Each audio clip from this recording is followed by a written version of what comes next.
ഒരാഭ്യന്തര കലാപം കൂടി താങ്ങാനുള്ള കെൽപ്പ് പാകിസ്ഥാനുണ്ടോ അറിയില്ല. പക്ഷേ ഇപ്പോൾ വരുന്ന വിവരങ്ങൾ ആ തരത്തിലാണ്. ഒരു ആഭ്യന്തര കലാപം കൂടി അവിടെ ഉണ്ടാകാൻ പോകുന്നു. ഇപ്പോൾ ഈ ചോദിച്ചു വാങ്ങിയ ഈ തിരിച്ചടി അത് പാകിസ്ഥാൻ എന്ന ദുർബല രാജ്യത്തിന്, പാകിസ്ഥാൻ നിരവധി പ്രശ്നങ്ങൾ കൊണ്ട് അല്ലാതെ തന്നെ വലയുകയാണ്. ആ പാകിസ്ഥാന് താങ്ങാവുന്നതല്ല ഇപ്പോൾ തിരിച്ചടി. ഇനിയൊരു പ്രകോപനം ഉണ്ടായാൽ അത് എവിടം വരെ പോകും എന്ന് പറയാൻ പോലും കഴിയില്ല. ഇപ്പോൾ അത് ഇസ്ലാമാബാദിൽ, പാകിസ്ഥാന്റെ തലസ്ഥാനമായ ഇസ്ലാമാബാദിലേക്ക് എത്തി, ലാഹോറിലേക്ക് എത്തി, റാവൽപിണ്ടിയിലേക്ക് എത്തി, കറാച്ചിയിലും എത്തി. അങ്ങനെയെങ്കിൽ ഇനി അത് എവിടെ ഇന്ത്യ ഉദ്ദേശിക്കുന്നു അവിടെ വരെ എത്തിക്കാൻ കഴിയുമെന്ന് തെളിയിച്ചു കഴിഞ്ഞിരിക്കുന്നു ഇന്ത്യ. മനു, ഇപ്പോൾ മണിക്കൂറുകൾ പിന്നിട്ടിരിക്കുന്നു. ഈ ദൃശ്യങ്ങൾ നേരത്തെ ഉണ്ടായ ആക്രമണത്തിന്റെ ദൃശ്യങ്ങളാണ്. നിലവിൽ ഇത്തരം ഏറ്റുമുട്ടലുകളോ ആക്രമണങ്ങളോ ഇപ്പോഴും തുടരുന്നുണ്ടോ? ശ്രീജ, രേണുവാണ്.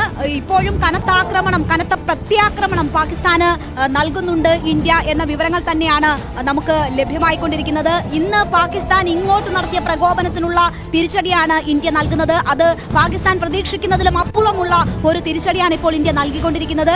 1971 ശേഷം ആദ്യമായാണ് കറാച്ചിയിൽ ഇന്ത്യ ആക്രമണം നടത്തുന്നത് എന്ന് കൂടി ഓർക്കണം. എത്രമാത്രം വിട്ടുവീഴ്ചയുടെ സമവായത്തിന്റെ പാതകൾ അതിനിടയിൽ ഇന്ത്യ താണ്ടിയിട്ടുണ്ട് എന്നത് നമുക്കറിയാം. ഒരുപാട് തരത്തിലുള്ള സമാധാനത്തിന് വേണ്ടിയുള്ള ശ്രമങ്ങൾ ഇന്ത്യ മുൻകൈയെടുത്ത് തന്നെ നടത്തിയിട്ടുണ്ട്. പക്ഷേ അതൊന്നും ഫലം കണ്ടില്ല. ഏറ്റവും ഒടുവിൽ ഇങ്ങോട്ട് പ്രകോപനം തുടർന്നുകൊണ്ട് തന്നെ ഇരുന്നു. 2016 ശേഷമുള്ള മൂന്നാമത്തെ കനത്ത പ്രഹരമാണ് ഇന്ത്യ പഹൽഗാം ഭീകരാക്രമണത്തിലൂടെ നൽകുന്നത്. അത് 1971 ശേഷമുള്ള ഏറ്റവും വലിയ തിരിച്ചടി എന്ന നിലയിൽ തന്നെ നമ്മൾ കാണണം. കാർഗിൽ യുദ്ധം അതിനിടയിൽ ഉണ്ടായിട്ടുണ്ട് എങ്കിൽ പോലും അത് പരിമിതമായ ഇടത്ത് മാത്രം ഒതുങ്ങി നിന്ന യുദ്ധം എന്ന നിലയിൽ നമ്മൾ അതിനെ കാണണം. പക്ഷേ ഇപ്പോൾ അതല്ല ഇന്ത്യയും പാകിസ്ഥാനും തമ്മിലുള്ള അവസ്ഥ. പാകിസ്ഥാൻ ഇങ്ങോട്ട് നടത്തുന്ന ആക്രമണങ്ങൾ അത് പല സംസ്ഥാനങ്ങളെ, പല കേന്ദ്രങ്ങളെ ലക്ഷ്യമിട്ടുള്ളതാണ്, പല ജനവാസ മേഖലകൾ ലക്ഷ്യമിട്ടുള്ളതാണ്. ഒരേ സമയം ജനവാസ മേഖലകളും മിലിറ്ററി സ്റ്റേഷൻസും ലക്ഷ്യമിട്ടുള്ളതാണ്. അതിനെയെല്ലാം ഇന്ത്യ കനത്ത രീതിയിൽ തിരിച്ചടിക്കുന്നു.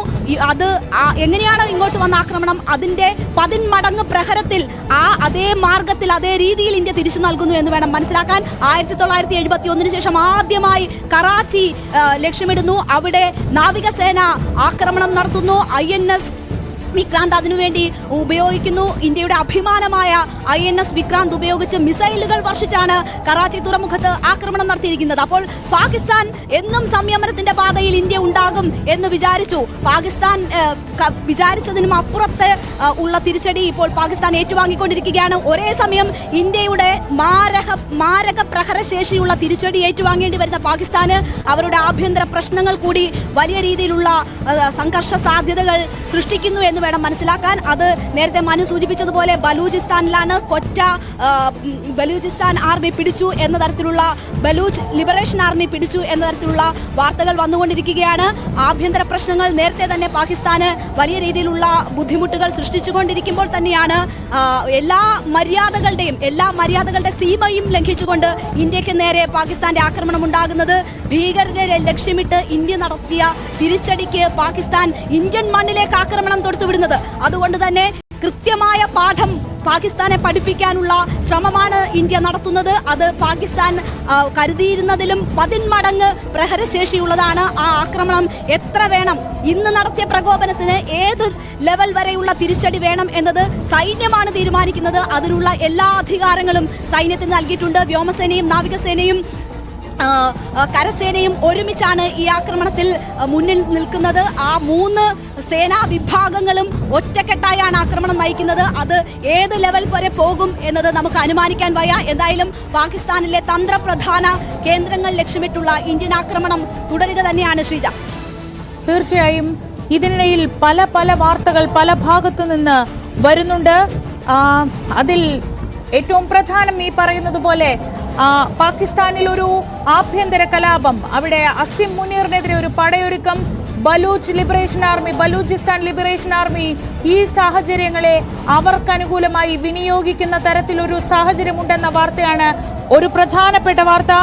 രണ്ടാമത്തേത്, അത് പാകിസ്ഥാനിൽ നിന്നും നേതാക്കൾ രാജ്യം വിടാൻ ഒരുങ്ങുന്നു എന്ന തരത്തിലൊക്കെയുള്ള വാർത്തകൾ, സൂചനകളൊക്കെ വരുന്നുണ്ട്. പാകിസ്ഥാന്റെ വ്യോമ മേഖലയിൽ ഇപ്പോൾ ഒരേ ഒരു എയർക്രാഫ്റ്റ് മാത്രമേ കാണുന്നുള്ളൂ. അത് ഈ ഫ്ലൈറ്റ് റഡാർ സിസ്റ്റം ഉപയോഗിച്ച് നമുക്ക് ഫ്ലൈറ്റ് ട്രാക്കർ എന്ന ആപ്പൊക്കെ ഉപയോഗിച്ച് നമ്മൾ നോക്കുകയാണെങ്കിൽ ഇപ്പോൾ പാകിസ്ഥാന്റെ വ്യോമ പരിധിയിൽ ഒരൊറ്റ വിമാനം, അതൊരു PIA എയർക്രാഫ്റ്റ് ആണ്. അത് ലാഹോറിൽ നിന്നും ബഹ്റൈനിലേക്കാണ് പോകുന്നത്.